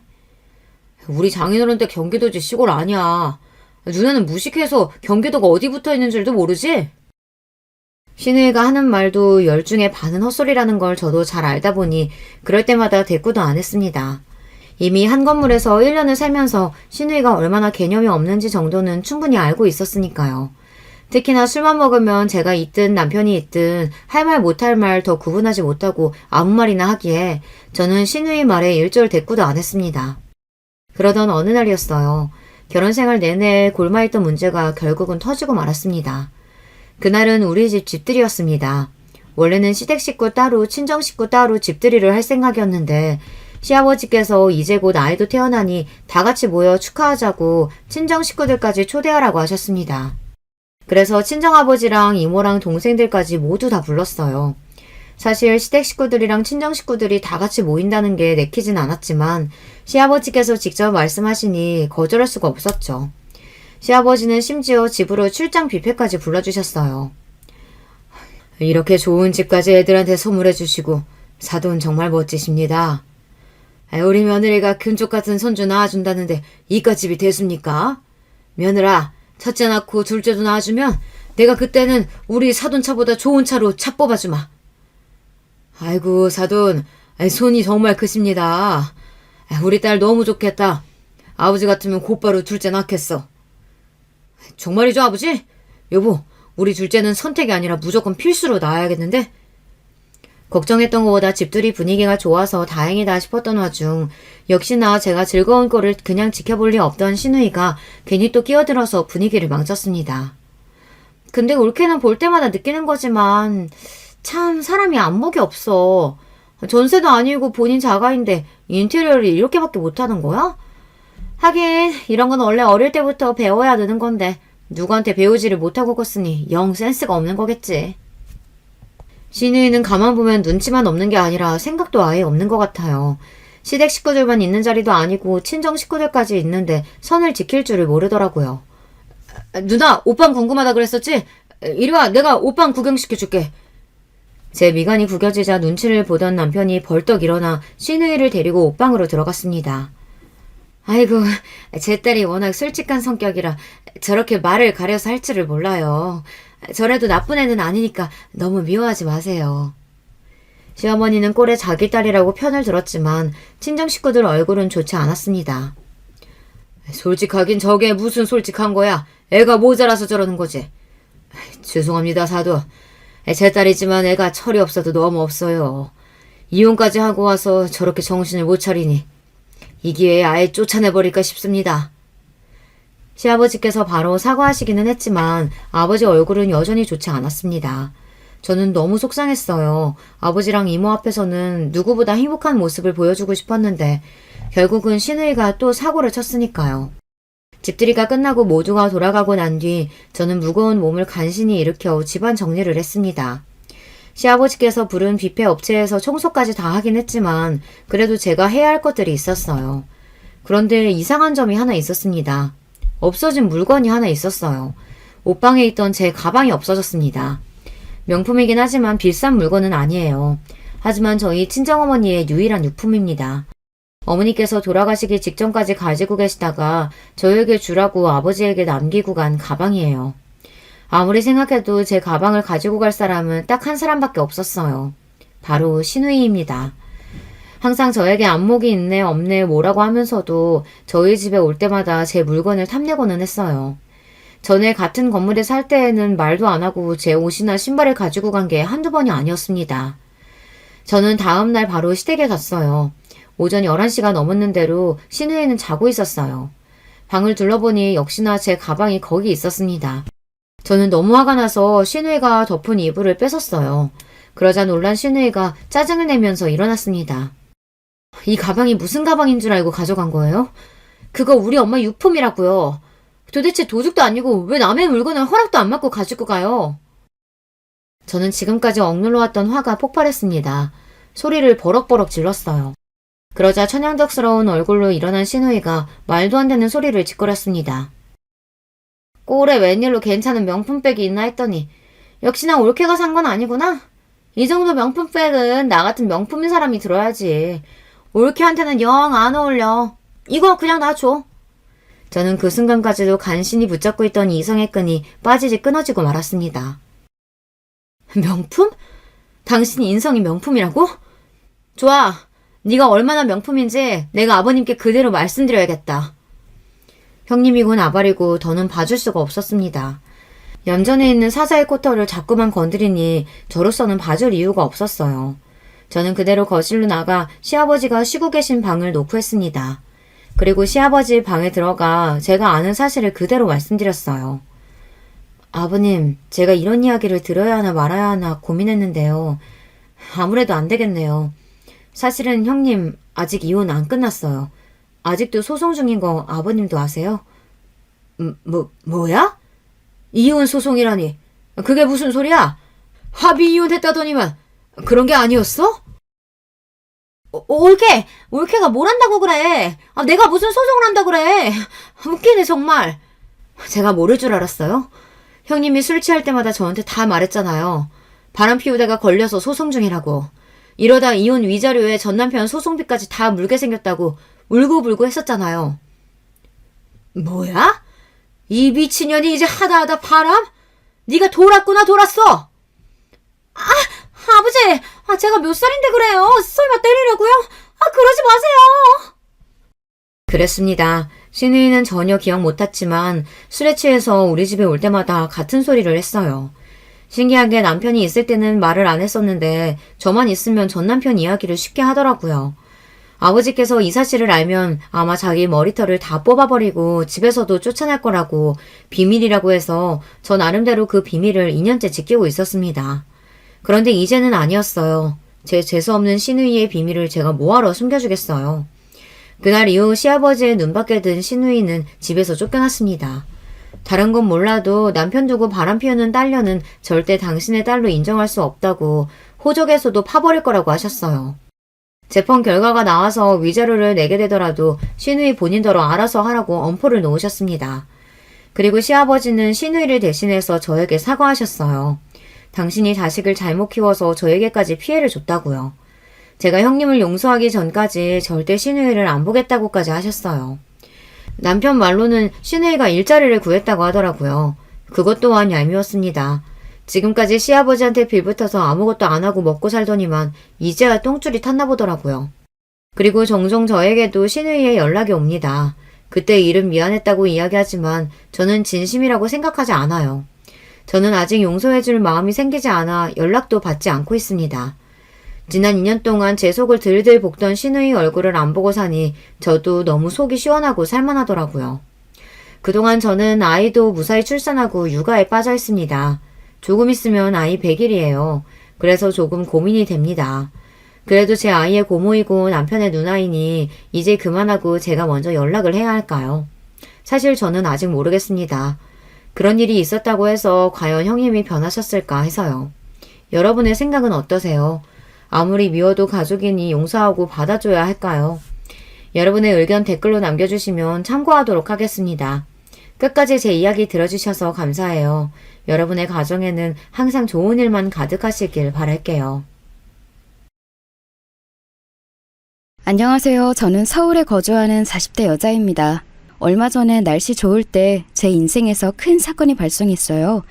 오늘 제보할 사연도 바로 그때 일어난 일이랍니다. 한동안 그 사건의 후유증이 컸는데 지금은 괜찮아졌어요. 그래서 용기 내어 제보하려고 합니다. 저는 무려 4남매의 막내로 태어났고 언니 오빠들의 사랑을 많이 받고 자랐어요. 다만 한 가지, 친구들과 다른 점이 있다면 저는 엄마가 없었습니다. 듣기로는 저를 낳으면서 엄마가 돌아가셨다고 해요. 그래서 저는 엄마를 사진으로만 보고 자랐습니다. 큰언니가 저와 19살 차이가 나는 늦둥이라 언니가 저를 엄마처럼 키워주셨죠. 아빠는 그래서 엄마 없이 우리 4남매를 키우느라 고생을 매우 많이 하셨어요. 정말 말 그대로 안 해본 일이 없으셨죠. 제가 본 아빠는 시장에서 과일 배달도 하고 슈퍼도 하고 화물트럭도 운전하셨어요. 택배도 하고 경비일도 하셔서 동네에 모르는 분이 없으셨죠. 워낙 책임감이 크고 성격이 좋아 주민들하고 원만한 관계를 지냈습니다. 또 아빠는 굉장히 가정적인 분이셨어요. 아빠 왔다. 우리 강아지들 잘 있었어? 밥은 먹었어? 우리 막내 이리 와. 아빠가 과자 사왔어. 아빠 보고 싶었어. 언니들이랑 오빠랑 놀이터도 다녀오고 밥도 먹고 아이스크림도 먹었어. 아빠 오는 것만 기다리고 있었어. 자, 서영아. 아빠 오셨으니까 이제 자자. 내일 학교 가야지. 아빠가 힘들게 일하고 오면 저는 늘 늦게까지 잠도 안 자고 아빠를 기다렸어요. 이렇게 우리 가족은 넉넉하지는 않아도 매우 화목했어요. 제가 많이 늦둥이라 언니 오빠들이 많이 챙겨주었죠. 김서영, 너 엄마 없다며? 나는 엄마 있는데 너는 없지? 엄마 없대요. 없대요. 야, 너 뭐야? 뭔데 우리 서영이 놀려? 다시 한 번만 놀려봐. 그땐 가만히 안 있어. 알겠어? 네, 죄송합니다. 서영아, 미안. 다시는 엄마 없다고 안 놀릴게. 엄마가 없다고 친구들이 놀려도 저는 오빠가 알아서 막아주어 좋았어요. 그리고 큰언니가 결혼하며 우리 가족의 인생이 완전히 바뀌는 계기가 일어났어요. 언니의 결혼 자체는 문제가 되지 않았습니다. 큰형부는 원래 소꿉친구였고 집안끼리도 서로 아는 사이였거든요. 심지어 사돈 되시는 미정 아주머니는 어린 제가 안쓰럽다고 종종 집으로 불러 밥까지 먹이던 분이셨어요. 둘이 결혼한다고 했을 때 양가 반대는 전혀 없었습니다. 동네에서도 마치 마을 잔치처럼 결혼식을 기대했었죠. 문제가 되는 점은 바로 언니와 형부의 신혼집이 사기를 당했다는 점이에요. 동네에 있던 철물점을 하던 김씨 아저씨가 본인이 살던 집을 처분하고 다른 지역으로 가겠다고 해서 그 집을 언니와 형부가 사서 신혼집으로 쓸 예정이었습니다. 그런데 알고 봤더니 김씨 아저씨는 무려 3가족에게 집을 팔았던 거였어요. 아니, 이게 말이 돼? 우리 당장 어떡해. 심지어 김씨 아저씨는 다른 지역으로도 도망가서 아예 찾을 수도 없어. 동네 사람이라 믿었던 우리가 잘못이지. 진짜 이걸 어떡하나. 피해자가 우리 말고 더 있잖아. 너무 괘씸해서 잠을 잘 수가 없어. 김씨 아저씨는 큰언니의 부부 말고도 다른 사람에게 사기를 쳤는데 그 사람들은 외지인이라 아예 연고도 없는 사람에게 사기를 당했었어요. 그리고 이 사건이 커져서 동네가 뒤집혔는데 동네 사람들의 말을 들어봤더니 가관이었습니다. 김씨? 그 철물점? 나는 그 사람한테 돈 빌려줬다가 되돌려봤는데 10년 걸렸어. 내가 그래서 뭐 필요해도 철물점 절대 안 갔잖아. 사람이 순해 보여도 속은 구렁이가 몇 개가 있는지 몰라. 그 사람 관상만 봐도 이상해. 어딘가 음침해 보이고. 나도 그래서 말도 안 섞었어. 사람 좋은 척은 다 하는데 실상 보면 돈을 오히려 떼먹고 다니더라. 어떡하나. 집을 사기당하다니. 이걸 어째. 결국 이 사건을 가만히 당하고 있을 수만은 없으니 우리 가족과 형부네 가족들 그리고 피해자들이 힘을 합쳐 경찰서에 가게 되었습니다. 다들 화가 난 채로 경찰서에 갔는데 나올 때는 더 화가 나서 나오게 되었어요. 왜냐하면 경찰이 도와주질 않았거든요. 아이고 선생님들 저도 이해해요. 네? 이해 못하는 게 아니에요. 그런데 우리가 현실적으로 잡을 수 있는 방법이 없다니까? 왜 없어요? 이 사람이 우리 말고도 온 동네 사람들 등쳐먹었는데 아니 잡을 수가 없으면 어떡하나. 우린 억울해서 어떡해. 물론 사정은 딱한데 선생님 저번 주에 저기 야산에 시체 발견된 거 아시죠? 우리 지금 그것 때문에 골치 아파서 안 돼요. 저것만 해결하면 선생님들 사건 해결해 줄게. 알겠죠? 그러니까 일단 돌아가세요. 민중의 지팡이라며 이렇게 우리 사건은 조사도 안 하는 게 말이 되는 건가? 아니 안 하는 게 아니고 선생님 조금만 기다려 달라는 거잖아요. 왜 이러셔? 결국 아무것도 못 얻고 경찰서를 나오게 되었습니다. 그리고 가족들은 정말로 저 살인사건의 조사가 끝날 때까지 가만히 기다렸어요. 그런데 막상 살인사건은 끝날 기미가 보이지도 않았고 이러고 있다간 영영 김씨 아저씨를 놓치게 될 판이었습니다. 우리 아기 어떡해. 너무 불쌍해. 못난 엄마 만나서 이렇게 빛도 못 보고 하늘로 갔어. 나랑 남편이 열심히 고등학교만 졸업하고 모은 돈이 한순간에 갈 곳도 없어서 이렇게 친정하고 시댁을 번갈아 가면서 다녀야 해. 진짜 너무 눈앞이 깜깜하다. 속상해. 당신 잘못이 아니야. 여보, 정신 차려. 아이고, 괜찮니? 딸, 어떻게, 서영아, 빨리 오빠 불러라. 큰언니는 사기당했다는 충격에 날이 갈수록 몸이 약해졌어요. 임신도 했었는데 심신미약으로 유산까지 하게 되었죠. 그 뒤로도 계속 쓰러지는 날이 많았습니다. 우리 가족의 엄마 같은 큰언니가 저렇게 힘들어하니 저도 갈수록 속상했어요. 결국 아빠는 결단을 내리셨습니다. 경찰에 우리를 도와주지 않으니 우리 가족은 내가 지켜야겠어. 도망간 김씨? 내가 잡는다. 내가 어떻게든 잡아서 그 새끼한테 떼인 돈이라도 받아야겠어. 이렇게 살다간 억울해서 제명에 못 살아. 아빠는 가만히 있으면 아무도 우리를 도와주지 않는다는 것을 깨달았어요. 워낙 동네에서 많은 일을 하며 인맥이 넓었던 아빠는 그 인맥을 활용하기 시작했습니다. 우리 동네뿐만이 아니고 옆 동네 그리고 그 옆 동네까지 아빠는 직접 발로 뛰어서 김씨 아저씨의 행방을 찾았어요. 어르신, 그때 혹시 가게 문 여셨어요? 아니, 일요일. 그래요. 이 사람 봤어요? 키는 나보다 작고 덩치도 작아요. 그 철물점 하던. 그래, 그 사람이요. 사장님 가게에서 국밥을 먹고 갔어요? 정확한 시간 혹시 기억나세요? 아침? 대략 그럼 첫 차보다 빨리 먹고 갔어요? 네네, 이 사람이요. 기억나세요? 아마 짐이 많았을 거예요. 그러시구나. 네, 감사합니다. 아빠는 정말 하루도 쉬지 않고 돌아다니셨어요. 물론 성과만 있던 것은 아니고 허탕도 열어치고 속상한 날도 많았습니다. 하지만 아빠는 절대 포기하지 않고 끝까지 추적했어요. 그리고 마침내 놀랍게도 김씨 아저씨를 찾게 되었습니다. 등잔 밑이 어둡다고 하죠? 김씨 아저씨는 바로 옆 동네의 여관에서 몸을 숨기고 있었어요. 아이고, 선생님 수고하셨어요. 우리가 잡아야 하는데. 어쨌든 이놈은 우리가 처리할 테니까 이제 쉬세요. 아, 웬일이야. 경찰이 해야 할 일을 대신했어. 세상에. 흥신소라도 해야 하는 거 아니야? 원래도 재주가 많았는데 이렇게 돈 떼먹은 사기꾼까지 잡아주네. 사돈 고마워요. 우리는 충격에 아무것도 못했는데 우리 애들 이제 마음 놓고 결혼 생활할 수 있겠어요. 아빠는 진짜 내 인생의 슈퍼맨이에요. 액땜했다고 생각하고 남편이랑 평생 행복하게 살게요. 아빠가 직접 김씨 아저씨를 잡아 경찰에게 넘기니 아빠는 동네 유명 인사가 되었습니다. 큰언니와 형부도 일이 해결되고 바로 조카를 다시 가졌어요. 장인어른, 저보고 친구들이 부럽다고 하더라고요. 탐정을 장인어른으로 두었다고 앞으로 세상 살면서 억울한 일은 없을 거라고 하던데 이번 기회에 흥신소 차리시는 거 어떠세요? 에이, 아니야. 무슨 소리야. 나는 그냥 너희가 억울해서 유산하고 살도 너무 많이 빠지니까 그게 안쓰러워서 그랬지. 아니야. 무슨 흥신소야. 여러분, 그런데 말이에요. 장난식으로 동네 주민들과 가족들이 했던 말은 얼마 지나지 않아 현실로 일어났습니다.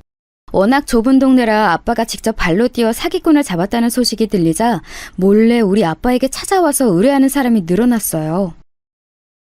애 아빠가 바람을 피우는 것 같아요. 어떡해요? 아저씨, 제발요. 저 지영이랑 친구잖아요. 딸이라고 생각하시고 한 번만 도와주세요. 저 이렇게 억울해서 못 살아요. 밤에 잠도 못 자고. 우리 아기는 어떡해요?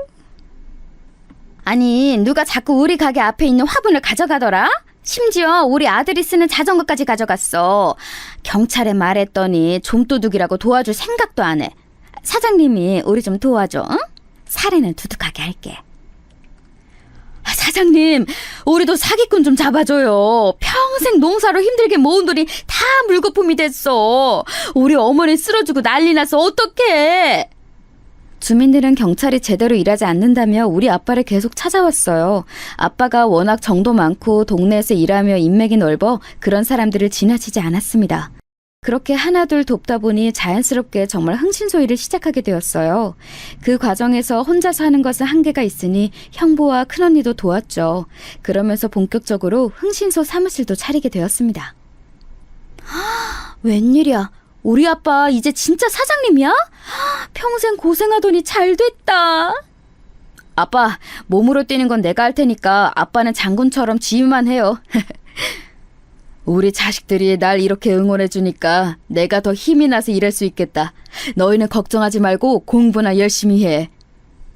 지극히 평범했던, 아니 오히려 조금 가난했던 우리 가족은 그렇게 제가 고등학생 때는 동네에서 알아주는 집이 되었어요. 동네에서 유명해지자 옆 동네에서도 우리 아빠에게 의뢰하기 시작했습니다. 심지어 경찰 아저씨들과 유대감도 있어서 서로 상부상조로 일했어요. 그러면서 아빠는 제가 고등학생 때는 우리 담임 선생님의 일도 해결해 주셨습니다. 서영아, 아버님한테 너무 감사하다고 전해드려. 알겠지? 선생님이 얼마나 놀랬는지 몰라. 서영이 아버님 아니었으면 된통 당할 뻔했어. 우리 서영이 오늘은 청소하지 말고 집에 가. 괜찮아. 저는 이런 아빠 덕분에 학교도 매우 편하게 다녔고 동네에서 어느 가게를 가도 저를 알아봤어요. 주민들이 호의적으로 대해주니 좋았습니다. 그렇게 저는 고등학교를 졸업하고 서울로 대학을 가게 되었어요. 언니들과 오빠는 아빠의 흥신소 일을 돕느라 고향에 남고 저만 혼자 서울로 갔습니다. 유감스럽게도 저만 공부를 잘했기 때문에 대학에 입학한 것도 저 혼자였어요. 우리 막내 너무 자랑스러워. 우리 집안에도 이렇게 머리 좋은 인재가 있다니 너무 축하해. 언니가 엄마처럼 챙겨줘서 그렇지. 나는 우리 가족들에게 사랑만 받았잖아. 너무 걱정하지 말고 나도 성인이니까 이제 내 걱정은 그만해도 돼. 우리 막내 다 컸다. 혹시라도 괴롭히는 사람 있으면 언제든지 말해. 알겠지? 우리가 무슨 일이 있어도 우리 막내 괴롭히며 지구 끝까지 찾아갈게. 아휴, 아무도 안 괴롭혀. 나는 진짜 걱정하지 말고 흥신소 일이나 잘해. 그렇게 혼자 서울로 오게 된 저는 딱히 고생하지는 않았어요. 가족들이 하는 흥신소가 워낙 커서 돈을 많이 벌었거든요. 갈수록 의뢰인이 많아지며 사무실 확장 이전만 2번을 했습니다. 또 가족끼리 일하니까 더 자기 일처럼 매달려서 어떻게든 억울한 일들을 해결해줬어요. 일을 해결하며 아는 사람이 많아져서 이득을 보기도 했죠. 그래서 저는 서울에 와서 따로 아르바이트도 하지 않았어요. 아빠가 자취방도 구해주고 용돈도 두둑하게 주셨거든요. 우리 막내 엄마 없이 크느라 고생했다. 혹시라도 용돈 부족하면 언제든지 말해. 아빠가 항상 뒤에 있다는 거 잊지 마. 알겠어? 아빠, 나 지금도 또래에 비해 용돈 많이 받고 있어. 그리고 엄마 없이 자란 거 하나도 슬프지 않아. 물론 엄마의 존재가 궁금하긴 해도 언니들, 오빠랑 아빠가 얼마나 나를 많이 챙겨줬어? 나는 괜찮으니까 그런 소리 하지 마. 내 새끼 다 컸네. 우리 막내가 특히 하늘로 간 엄마를 많이 닮았어. 너를 보면 아내가 자꾸 생각나. 아빠는 예전부터 그 말하더라. 내가 그렇게 엄마를 닮았어? 어쩐지 나를 제일 예뻐하더라. 실제로 제가 엄마 사진을 봐도 저랑 많이 닮았더라고요. 덕분에 온 가족의 내리사랑을 받은 저는 대학 시절을 큰 걱정 없이 보낼 수 있었습니다. 그러면서 대학 동아리에서 어떤 남자를 한 명 알게 되었어요. 큰 키에 잘생긴 얼굴과 다정한 성격인 성민 오빠에게 저는 첫눈에 반하게 되었습니다. 오빠는 처음에는 저에게 관심이 전혀 없었어요. 하지만 끈질기게 제가 몇 번이고 쫓아다닌 끝에 결국 오빠는 저를 받아주었습니다. 오빠와 연애하며 저는 행복한 일만 있을 줄 알았어요. 그런데 그것도 역시나 제 오산이었습니다. 오빠는 제 생각보다 훨씬 잘 사는 집이었어요. 강남 한복판에 있는 고급 주택에서 살고 있었죠. 그것까진 좋았는데 문제는 오빠의 엄마였습니다. 네가 서영이니? 우리 아들 여자친구라길래 궁금했어. 외모는 나쁘지 않지만 우리 아들이 훨씬 잘생겼네. 듣기로 네가 우리 아들이 잘생겨서 따라다녔다며? 성민이가 어렸을 때부터 인기가 많았거든. 워낙 잘났잖니? 아, 네, 제가 오빠가 잘생기고 다정해서 먼저 좋아했어요. 그래, 너도 하고 다니는 거 들어보면 그렇게 못 사는 집은 아닌 것 같던데.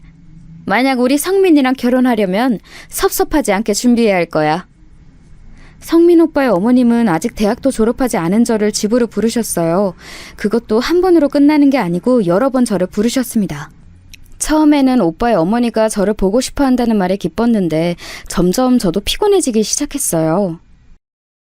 어머님이 주말에 또 집에 오라고 하시던데 이렇게 거의 매주 오빠네 집에 갈 줄은 몰랐어. 우리 엄마 나쁜 사람 아니야. 그냥 서영이 네가 워낙 마음에 들으셨으니 그러는 거야. 서영이 가족들 다 지방에 있으니까 외롭잖아? 어차피 결혼하면 가족이 될 거니까 미리 점수 따는 거라고 생각해. 그래? 알겠어. 아, 우리 아빠도 오빠 보고 싶어 하던데 언제 우리 고향 내려가자. 그래, 시간 되면 같이 내려가자. 일단 이번 주말은 오빠네 집에 가는 거야. 알겠지? 그렇게 저는 결혼 얘기가 본격적으로 나오기도 전에 오빠네 집을 10번도 넘게 가게 되었습니다. 마냥 편한 것은 아니었으나 성민 오빠를 향한 제 마음이 워낙 커서 그때는 그냥 넘기게 되더라고요. 오빠의 얼굴만 봐도 좋았거든요. 그렇게 저는 대학교 내내 사귄 사람이 성민 오빠 한 명이었습니다. 가족들이 워낙 저를 예뻐해서 종종 서울로 왔는데 우리 가족도 오빠를 보고 싶어 했어요. 아, 그래? 근데 내가 요즘 워낙 바빠서 다음에 오시면 볼게. 어쩔 수 없다. 그래? 저녁도 같이 못 먹어? 아빠랑 오빠가 올라오는데 내 남자친구라고 하니까 궁금해하더라. 내가 요즘 고민이 많잖아. 서영이는 오빠 이해하지? 알겠어. 내가 그럼 아빠랑 오빠한테 말할게. 걱정하지 마. 제가 오빠네 집에 자주 가는 것과 달리 오빠는 우리 가족의 얼굴을 많이 보지 않았어요. 워낙 낯을 많이 가리나 보다 생각했죠. 그렇게 저는 대학을 졸업했고 학교 주변에 있던 중견기업에 취직도 하게 되었습니다. 우리 막내 자랑스럽다. 무려 서울에 있는 대학을 나와서 취직까지 하다니. 언니는 네가 너무 자랑스러워. 동네에도 자랑을 얼마나 많이 했는지 몰라. 그래서 지금 만나는 사람하고 결혼할 거야? 아마 큰 변수가 없는 한 결혼하지 않을까? 사람은 참 괜찮아. 형제가 2명이나 있는데 이미 결혼했더라고. 성민 오빠는 위아래로 형과 남동생이 있는 삼형제의 둘째였어요. 특이한 점이 있다면 성민 오빠의 동생이 이미 결혼한 상태였다는 거였습니다. 듣기로 사고 쳐서 결혼했다고 하더라고요. 그래서 마지막 남은 성민 오빠의 결혼에 어머님이 신경을 많이 쓰고 있었죠. 이번에 우리 큰조카 생일이거든. 서영이도 올 거지? 엄마가 벌써 기대하고 있더라. 저는 결혼 얘기가 본격적으로 나오기도 전에 오빠네 집안 행사에 많이 참여했어요. 학생 때는 시간이 많아 참석해도 괜찮았는데 문제는 제가 직장인이 된 이후였습니다. 오빠, 나 주말에는 조금 쉬고 싶어. 이번 행사는 난 빠질게. 뭐? 그러면 엄마가 섭섭해하실 텐데. 빨리 다녀와서 집에서 쉬는 건 어때? 주말에 집에서 온전하게 쉬고 싶어. 가면 또 어머님 옆에 붙어 있어야 하고. 우리 엄마가 지금 부담스럽다는 거야? 서영아, 실망이다. 나는 네가 그렇게 생각할 줄 몰랐어. 아니, 그게 아니고. 알겠어. 그럼 빨리 다녀오는 걸로 하자. 성민 오빠는 다른 점은 다 괜찮고 완벽했는데 딱 하나 문제가 있다면 바로 마마보이였어요. 다른 때는 항상 저를 먼저 생각하던 사람이 어머님이 엮이면 제가 뒷전이 되었죠. 조금 서운하기도 했지만 제가 워낙 그때는 오빠를 많이 사랑해서 참고 넘겼습니다. 그런데 문제는 어머니였어요. 서영이, 너 내가 부담스럽다고 했다며? 나는 네가 뒤에서 그럴 줄은 몰랐다. 불만이 있으면 앞에서 말하지 그랬니? 네? 아니에요. 부담스럽다는 게 아니고 저도 이제 직장인이라 집에서 쉬고 싶다는 말이었어요. 오해가 있었던 것 같아요. 죄송해요. 이런 상황이 반복되자 저는 오빠와의 결혼에 대해 다시 생각하게 되었어요. 그런데 제가 이렇게 마음이 바뀌는 것을 눈치챘는지 오빠는 그 뒤로 또 엄청나게 잘해주더라고요. 출퇴근길에 차를 끌고 저를 데리러 오고 만약 제가 야근하면 밖에서 저녁을 사주고 기분이 안 좋으면 옆에서 제 얘기를 다 들어주었어요. 지극정성으로 다정하게 대하는 오빠를 보니 저도 마음이 풀리기 시작했죠. 무엇보다 제가 가족들이 다 고향에 있으니 오빠에게 더 의지하게 되었습니다. 직장 생활을 하며 힘들었던 부분을 오빠는 다 이해해 주었거든요. 서영아, 정식으로 프로포즈 할게. 우리 결혼하자. 내가 평생 고생하지 않게 해줄게. 우리 잘 살아보자. 그리고 마침내 저는 오빠에게 결혼하자는 말을 듣게 되었습니다. 오빠네 집은 워낙 제가 자주 갔으니 괜찮았고 우리 집은 막내가 결혼한다니 큰 관심을 보였어요. 우리 막내가 드디어 결혼이라니. 우리가 그래도 명색의 흥신소 집안인데 미리 좀 뒤 좀 봐볼까? 오빠, 안 돼. 나 말 나온 김에 말할게. 절대 시댁이나 우리 남편 뒷조사하지 마. 알겠지? 나 진짜 듣기도 싫고 알고 싶지도 않아. 그래도 우리 막내 이상한 집에 시집가면 안 되는데 언니가 노파심에 걱정되어서 그래.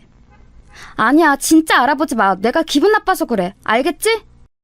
가족들은 당장이라도 남편을 포함해서 시댁 식구들의 뒷조사를 할 기세였어요. 하지만 저는 왠지 듣고 싶지 않더라고요. 그래서 아예 대놓고 그런 짓을 하지 말라고 말했죠. 워낙 결혼 전부터 시댁에 자주 갔던 저는 결혼 준비가 수월할 줄 알았습니다. 예비 시어머니와 한두 번 대화를 한 게 아니었으니까요.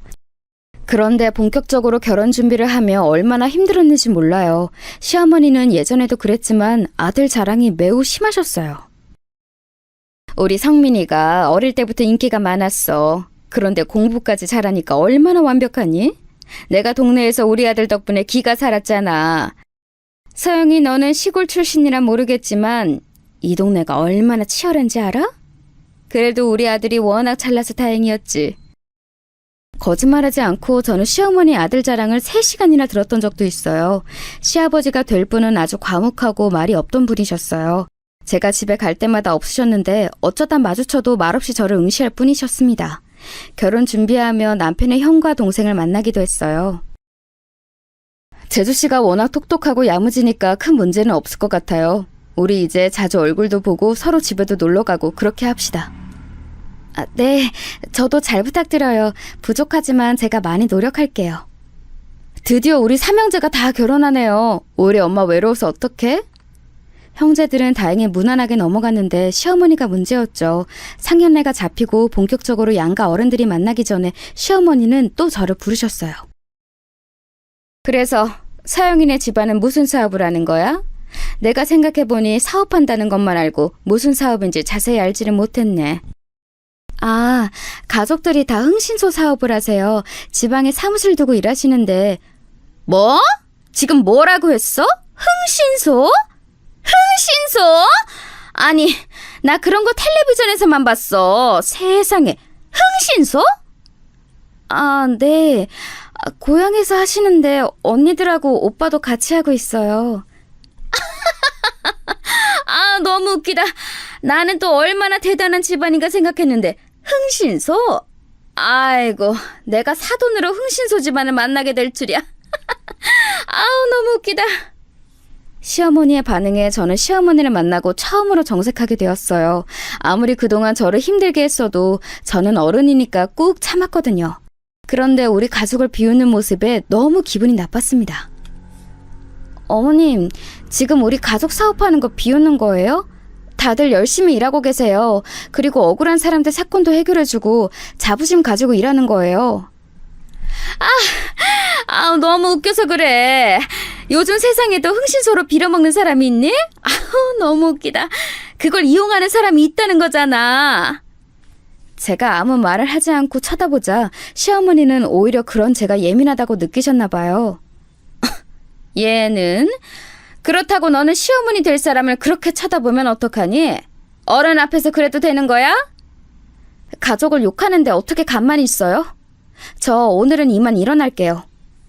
저는 뒤도 돌아보지 않고 시댁을 나왔어요. 그리고 성민 오빠에게 있었던 일을 얘기했습니다. 갑자기 서러움이 올라오며 엉엉 울며 말했죠. 성민 오빠는 본인이 대신 미안하다며 사과했어요. 서영아, 내가 엄마한테 그러지 말라고 하고 다짐까지 받았어. 엄마가 너랑 다시 얘기하고 싶으시대. 혹시 너만 괜찮으면 엄마랑 대화하는 거 어때? 우리 상견례도 곧 있잖아. 저 때까지만 해도 저는 시어머니가 사과할 줄 알았어요. 어차피 성민 오빠의 말대로 곧 상견례도 있었고 우리 가족도 제 결혼에 대해 기대하고 있던 터라 사과를 받고 결혼할 예정이었죠. 또 제가 워낙 오빠를 좋아했으니 사과를 받고 넘어갈 예정이었습니다. 그래서 혼자 시댁에 또 방문하게 되었어요. 그런데 제가 생각한 반응이 나오지 않았습니다. 너는 도대체 우리 성민이를 어떻게 꼬셨니? 애가 아주 노발대발하며 따지는데 그런 모습 처음 봤어. 어떻게 구워 삶았길래 우리 아들이 그렇게 넘어가? 어머니, 사과하시려고 저 부르신 거 아니세요? 저는 그런 줄 알고 왔는데요. 사과? 지금 사과라고 했어? 아니, 내가 없던 일 지어냈니? 그냥 흥신소 사업이 웃겨서 웃었던 건 맞는데 그게 지금 며느리 될 사람의 시어머니한테 할 소리야? 너 진짜 그렇게 안 봤는데 무서운 애구나? 저는 어머님 사과 들으면 이번 일은 없던 일로 하고 넘기려고 했어요. 곧 상견례도 있으니까요. 그런데 오히려 저한테 성민 오빠를 어떻게 꼬셨냐고 하시면 제가 뭐라고 해야 하나요? 얘는 진짜... 너는 그렇게 시어머니 이기고 싶니? 안 봐도 뻔하다. 결혼하면 더 심해지겠지. 엄마 없이 컸다더니 이런 모습에서 그런 게 보이는 거야? 지금 뭐라고 하셨어요? 엄마 없이 컸다는 말이 여기서 왜 나오는 거죠? 저는 그 순간 참을 수가 없었어요. 엄마가 없다는 것은 분명히 좋은 일은 아니었지만 제가 이런 소리를 들을 정도로 잘못한 건 아니잖아요. 그리고 가족들의 사랑도 아주 많이 받고 자랐고 부족함이라고는 모르고 자랐던 저예요. 금전적으로 그리고 정신적으로 뭐 하나 빠짐없이 자랐던 저에게 엄마가 없어서 그렇다는 말을 한 사람은 시어머니가 처음이었죠. 앉아있던 자리에서 일어나서 시어머니에게 소리치니 시어머니도 덩달아 뭐라 하기 시작했어요. 앉아! 어디서 지금 어른이 말하는데 버릇없이 일어나서 삿대질이야? 사과하세요. 제가 아무리 성민 오빠를 좋아해도 이런 취급 받으면서 결혼해야겠어요? 저 엄마 없이 컸어도 절대 사랑 못 받고 자라지 않았어요. 지금 네 이런 모습이 바로 엄마 없이 자란 모습이야. 예의라고는 눈에 보이지도 않아. 뭐라고요? 그럼 어머님은 얼마나 대단한 어머니가 있으시길래 이러세요? 제가 아무리 엄마가 없어도 어머니처럼 자라진 않았으니 다행이네요. 그 순간이었어요. 갑자기 눈앞에 별이 보이더라고요. 처음엔 무슨 일이 일어난 건지 이해하지 못했습니다. 그런데 몇 초 뒤에 깨달았어요. 바로 시어머니가 제 뺨을 때린 거였어요. 소파에 넘어진 저는 순간 서러움이 확 몰려왔습니다. 남에게 폭언을 들은 것도 처음인데 뺨을 맞은 것도 처음이었죠. 제가 이런 취급을 당하려고 우리 가족이 그렇게 애지중지 키운 건 아니잖아요? 너무 속상한 마음에 무슨 정신으로 시댁에서 나왔는지 기억도 나지 않습니다. 그냥 나와서 엉엉 울며 고향으로 바로 내려갔던 것 같아요. 우리 막내 무슨 일이야? 갑자기 말도 없이 왜 온 거야? 어? 무슨 일 있었어? 언니, 오빠, 아빠, 나 너무 속상해. 나 결혼 안 할래. 그동안 가족들이 걱정할까봐 말도 못했어. 나 이런 집안에 시집 못 가. 무슨 일이야? 막내야, 말해봐. 누가 우리 막내 이렇게 울게 했어? 누구야? 당장 말해. 가족들을 보자 버스에서 겨우 진정했던 울음이 다시 터지게 되었어요. 흥신소 사무실에서 주저앉아 엉엉 울자 가족들은 하던 일을 멈추고 다 제 곁으로 왔습니다.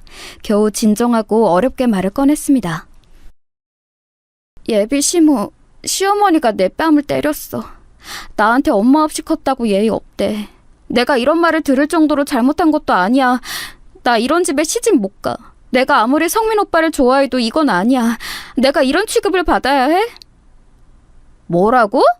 지금 내가 무슨 소리를 들은 거야? 우리 막내 뺨을 때려? 감히? 그 집안 도대체 뭐하는 집안이야? 아니 이런 빌어먹은 집안이 다 있어? 감히 우리 처제를 때려? 뭐? 엄마가 없어? 아니 나 이거 절대 못 넘어가. 막내야 앞장서. 언니 지금 당장 찾아가야겠어. 감히 우리 예쁜 막내를 때려? 내가 가서 죽사발을 내야겠다. 가족들의 반응을 보자 제 기분은 조금 나아졌어요. 그 순간 가만히 제 옆에 앉아 손을 잡고 있던 아빠가 말하셨어요. 흥신소 일하면서 다른 사람 억울한 것들 도와줬는데 막상 우리 막내 억울한 거 못 들어줄 수는 없지. 지금부터 의뢰받지 마. 무조건 저 집안 박살낸다. 아빠의 말을 선두로 가족들은 힘을 합쳤어요. 그리고 성민 오빠가 그날 밤 저를 찾아왔습니다. 오빠를 만나러 가기 전 큰언니가 저에게 말했어요. 막내야, 일단 화해하고 상견례 자리를 어떻게든 만들어. 나머지는 우리가 알아서 할게. 알겠지? 지금 조금만 알아봤는데도 저 집안 문제 장난 아니야. 내가 어떻게든 망하게 할 거야. 언니 말 들어? 실제로 성민 오빠는 제 얼굴을 보자마자 무릎 꿇고 빌기 시작했습니다. 서영아, 엄마한테 말 들었어. 내가 대신 사과할게. 우리 엄마가 내가 형제 중에 제일 마지막으로 결혼하니까 괜히 아쉬워서 그러시는 거야. 착한 네가 이해해주면 안 될까? 내가 대신 평생 갚을게. 너무 미안해. 마음 같아서는 저는 저 사과를 절대 받지 않으려고 했어요. 하지만 큰언니가 했던 말이 떠올랐습니다. 그래서 겉으로는 괜찮은 척하며 성민 오빠의 사과를 받아주었어요. 그리고 며칠 뒤 상견례 날이 다가왔습니다. 그때까지도 시어머니는 저에게 따로 연락하지 않았어요. 형식상 사과할 법도 한데 절대 하지 않았죠.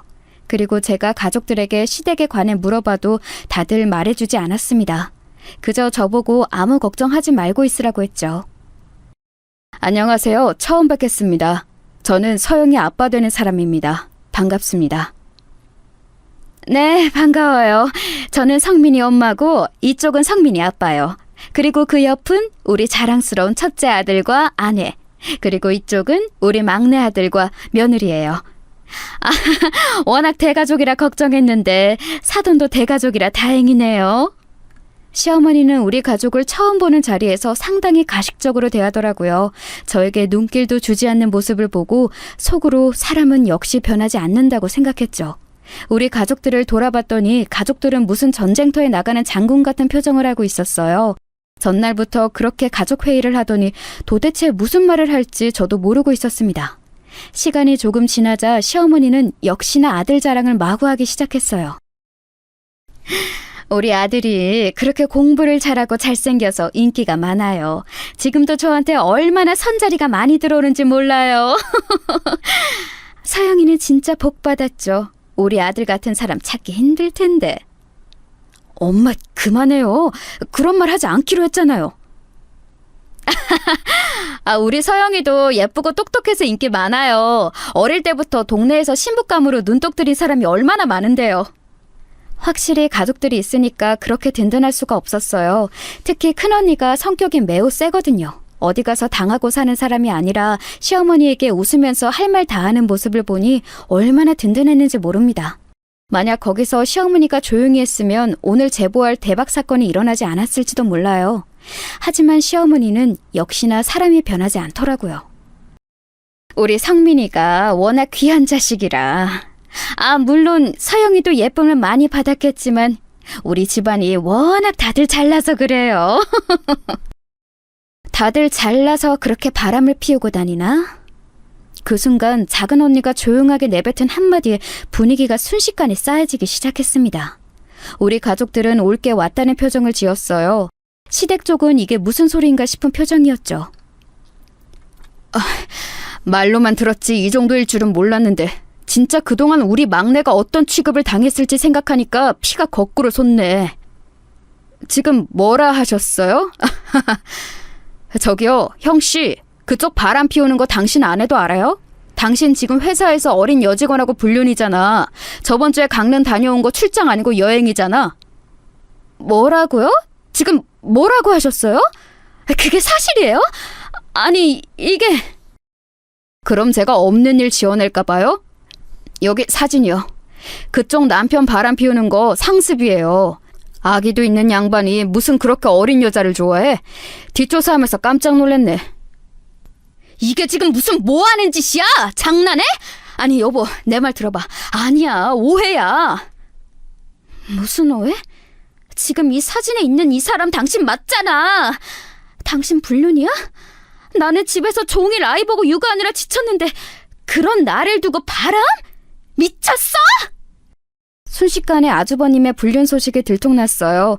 오빠는 자연스럽게 가방에서 아주버님의 불륜 사진을 수십 장이나 꺼내서 형님에게 보여줬습니다.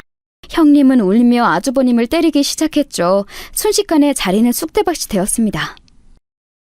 이게 무슨 짓입니까? 상견례 자리에서 이래도 되는 건가요? 너무하세요! 저기요, 당신도 떳떳하지 못하잖아. 당신 도박쟁이더라? 뭘 그렇게 불법 도박을 하고 다녀요? 증거가 너무 많아서 고마웠어요.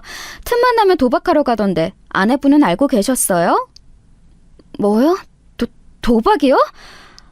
결혼 전에 그렇게 불법 도박을 해서 제가 절대 안 한다는 각서까지 쓰고 결혼했는데 도박이요?